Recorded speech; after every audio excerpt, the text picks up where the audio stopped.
Should we eat Koko the gorilla? Why not? She's just an animal. We eat other animals. Yeah, she paints and she does sign language. So what? She's still an animal. She's sentient, she's self aware, and she's sapient. So what? She's just an animal. More than 99% of her DNA is identical to ours. If we're made in God's image, Coco is 99% or more of that image.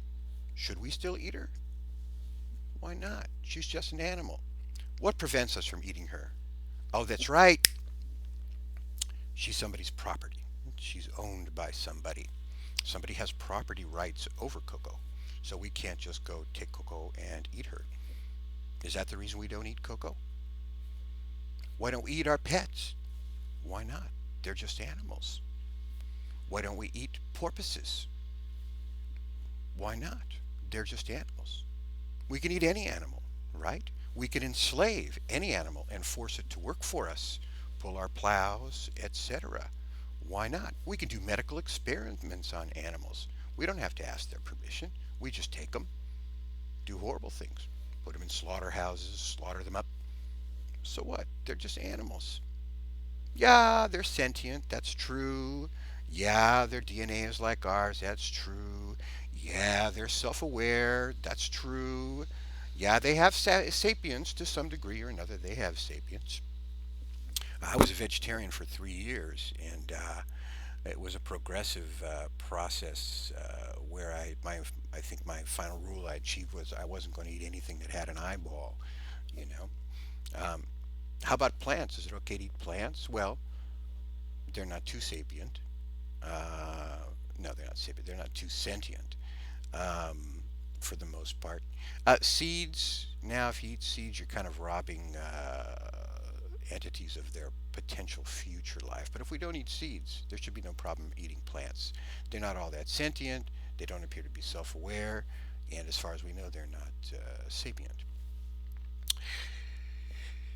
Cars have freed horses. After the 1906 earthquake, San Francisco was in ruins. There was rubble everywhere. They cleared the rubble up in a very short period of time. How did they do it? They worked 10,000 horses to death. To death. Cars and machinery have freed horses. Cars are damaging the atmosphere, damaging the environment and the planet. That's depressing. Hopefully, we'll solve that with clean technology. But when I look at cars and when I think of that, I think of the horses, and I'm really happy that cars were invented, or there would be a whole lot of horrible suffering going on. Why do we draw distinctions between animals? Why are some food sources and some are for slave labor and some are pets, sort of companions? I think the custom of keeping pets was begun, I think, in France. The upper middle classes, they kept small dogs to show everyone that they were rich enough that they could actually afford to feed just a luxury animal that didn't do any work.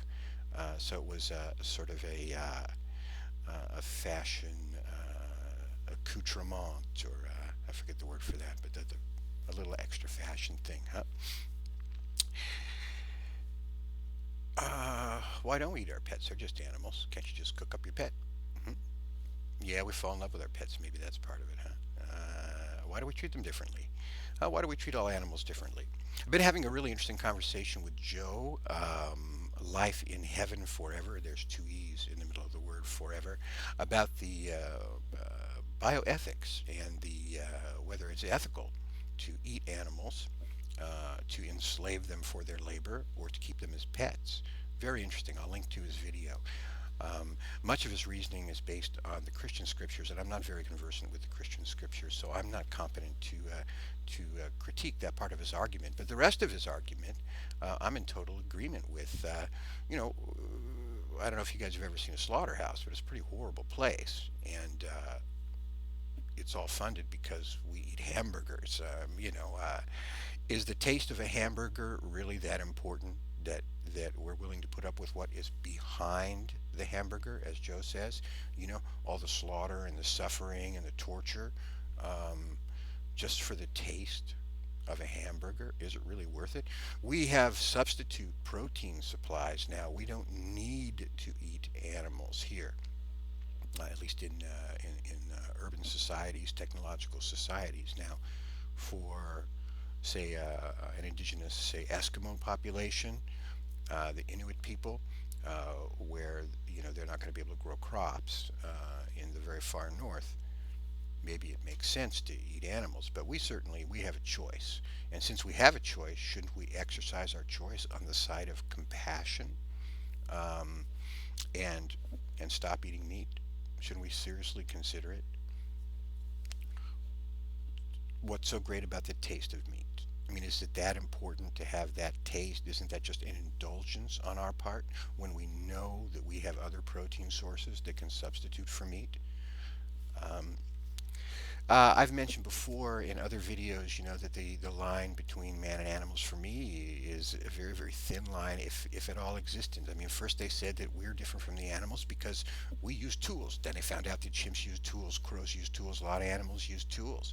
Then they said, well, we're altruistic. Animals aren't altruistic. Well, porpoises save people's life. I met a guy in the south of France whose whole family was saved by a pod of dolphins. Their ship or their boat, little boat, went down, and these dolphins just let his family hold on to them, and the dolphins towed them to shore within swimming distance of shore. This guy could say nothing bad about dolphins, and he'll never eat a dolphin. I guarantee it. They say that, well, we farm. Well, there are species of ant that farm mushrooms underground. It's remarkable. So farming is not specific to humans. Um, they say that we have a more developed intelligence, but as I say, Koko does sign language. Should we eat Koko? No. Koko paints, art. Koko has art. What's left?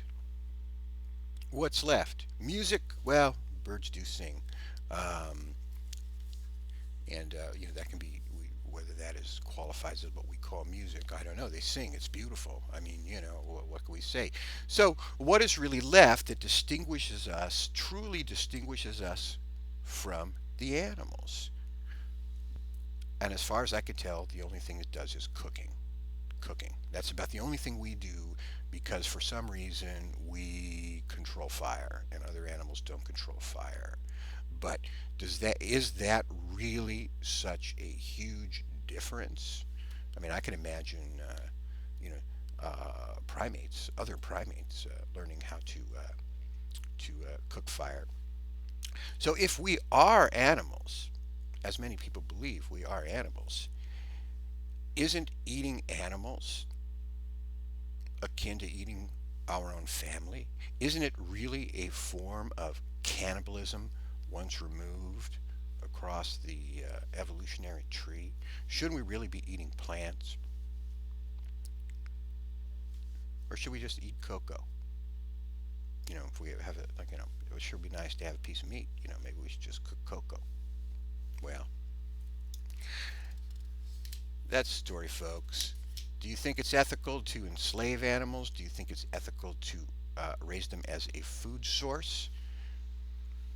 Do you think it's ethical to treat them as property? And if an alien species were to come here that is 100 times as intelligent than us and stronger than us, with much, and were to conquer us and enslave us and also use us for a food source and keep us as pets, would that alien species be right? Because to them, we would just be animals. In fact, we'd be animals from another planet. We wouldn't even be linked to them. Maybe that's the solution. We should only eat animals from other planets. Let me know. Would that alien species be justified in enslaving us, using us for a food source, or keeping us as pets? look what we've done to our pets. We've distorted them through breeding. So we have dogs that can barely breathe because of the shape of their mouths. We have goldfish with bulging eyes, which would never have occurred naturally if we just let them go through their natural breeding process. We developed cats without hair, and there are a lot of atrocities we've committed on animals, declawing cats, doing what we want, whatever we want to them, because they're just animals. They're not superior like us, are they? We are, after all, the superior.